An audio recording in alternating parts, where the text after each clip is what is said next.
দর্শক, গুরুত্বপূর্ণ একটা বক্তব্য। সেনাবাহিনীর প্রধান জেনারেল ওয়াকারুজ্জামান বলছেন, অবাধ ও নিরপেক্ষ নির্বাচনে সরকারকে সহযোগিতায় প্রস্তুত সেনাবাহিনী প্রস্তুত।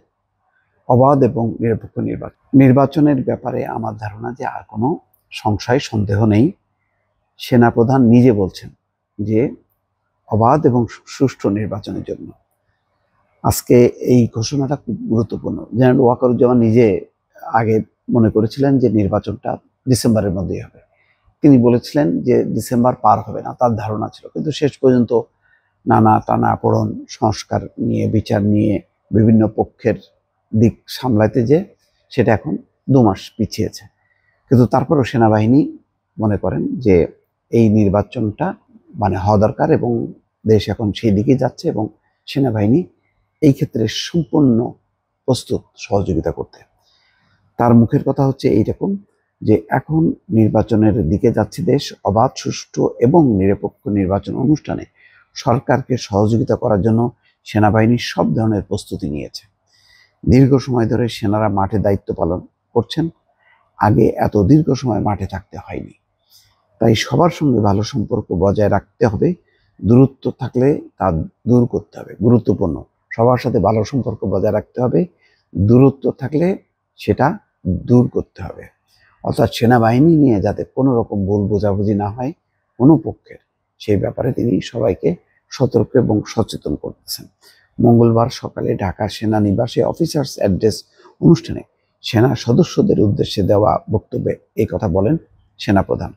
এতে পদস্থ কর্মকর্তারা সরাসরি উপস্থিত ছিলেন। এ সময় সব স্থাপনার কর্মকর্তারা ভার্চুয়ালি যুক্ত থাকেন।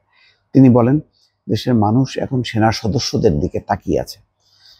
তোমরাই দেশের ভবিষ্যৎ, তাই দেশপ্রেমে উদ্বুদ্ধ হতে হবে। বাহিনীর চেইন অফ কমান্ড অক্ষুণ্ণ রাখতে হবে। খেয়াল করেন যে সেনাবাহিনী যেই এখন সবাই মনে করে যে সেনাবাহিনী ছাড়া আসলে সুষ্ঠু নিরপেক্ষ নির্বাচন সম্ভব না। কালকেই দেখলাম বিএনপির একটা টিম গিয়েছিল নির্বাচন কমিশনে। সেখানে তারা জেনেছে নির্বাচন কমিশনের মাধ্যমে যে সেনাবাহিনী প্রয়োজনে অতিরিক্ত সদস্য মোতায়েন করবে সুষ্ঠু এবং ভালো নির্বাচন অনুষ্ঠানের জন্য, বিশেষ করে আইন শৃঙ্খলা বাহিনী। সেনাবাহিনীর প্রয়োজনটা এখন গুরুত্বপূর্ণ এই কারণে, আপনারা জানেন যে পুলিশ সেই আগের অবস্থানে অত্যন্ত নাজুক এবং দুর্বল অবস্থায় পুলিশের বর্তমান অবস্থান। ফলে পুলিশের উপর ভরসা করা যাচ্ছে না, যার জন্য মোটামুটি 80 to 90% ভরসা কিন্তু সেনাবাহিনীর উপর। এবং আমি ব্যক্তিগতভাবে নিজেও মনে করি রাজনৈতিক দলগুলো যদি একটা সমঝোতায় পৌঁছায়, অন্তত 100টা করে আসনের নির্বাচন যদি 3 দিনে করা যায়, তাহলে সবচেয়ে ভালো সিকিউরিটি দেওয়া যাবে এবং অবাধ এবং সুষ্ঠু নিরপেক্ষ নির্বাচন হবে। ওই 100টা আসন বা নির্বাচনী এলাকাকে ঘিরে পুলিশ, সেনাবাহিনী, সমস্ত স্তরের আইন শৃঙ্খলা বাহিনী সর্বশক্তি নিয়োগ করবে। প্লাস বিদেশি অবজারভার যারা, পর্যবেক্ষক যারা, দেশি বিদেশি অবজারভাররা অনেকগুলো নির্বাচনী এলাকায় তারা তৎপর থাকবেন। ফলে কেউ শক্তি খাটাবে, প্রভাব বিস্তার করবে, সেই জায়গাটা কমে আসবে। অর্থাৎ নিরাপত্তা আরও নিশ্চিত হবে। ভোটাররা আরও আশ্বস্ত হবেন যে ভোটে কোনো বিশৃঙ্খলা হবে না এবং সবাই নিরাপদ যখন বোধ করবেন তখন ভোটার সংখ্যা বাড়বে, দলে দলে সবাই ভোট দিতে যাবেন।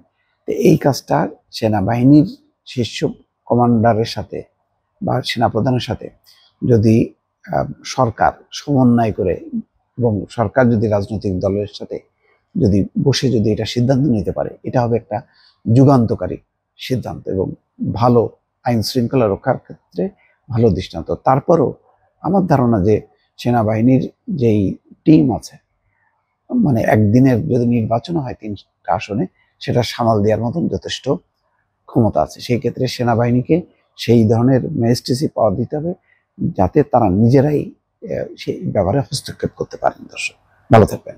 আল্লাহ হাফেজ।